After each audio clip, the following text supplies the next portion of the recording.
السلام عليكم ورحمة الله وبركاته.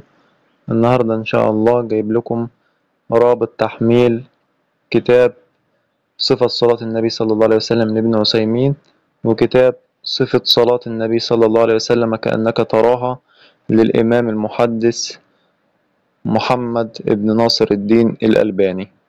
إن شاء الله أجيب لكم الكتب بروابط مباشرة، ومجرد ما تدوس على الرابط هيبدأ التحميل معاك على طول. الرابط إن شاء الله تلاقوه في وصف الفيديو أو في التعليق المثبت أسفل الفيديو. هتفتح الرابط،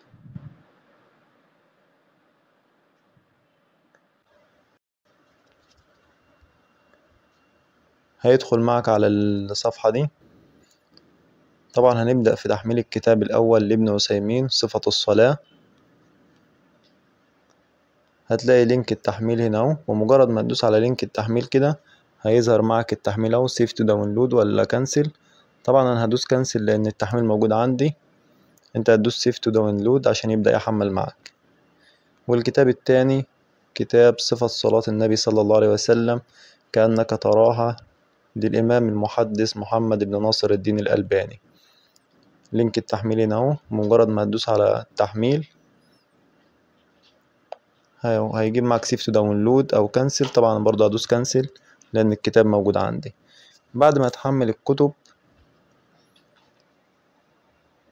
هتبدأ تظهر معك زي كده صفة صلاة النبي صلى الله عليه وسلم من التكبير إلى التسليم كأنك تراها للألباني. طبعا الكتاب بيبدأ معك تقريبا من صفحة 75. قبل صفحة 75 مقدمة للكتاب. والكتاب التاني كتاب صفة الصلاة لابن عثيمين. طبعا الكتاب برضو بيبدأ معك تقريبا من صفحة 65.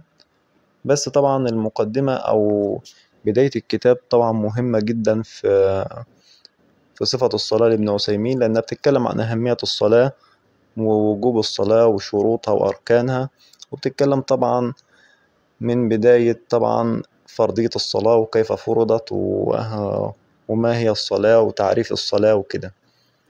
إن شاء الله الكتب تفيدكم جدا، لأنها من أفضل الكتب المعاصرة أو الحديثة اللي بتتكلم عن صفة صلاة النبي صلى الله عليه وسلم وكيفية الصلاة كما كان يصلي النبي صلى الله عليه وسلم. أتمنى تكونوا استفدتوا إن شاء الله.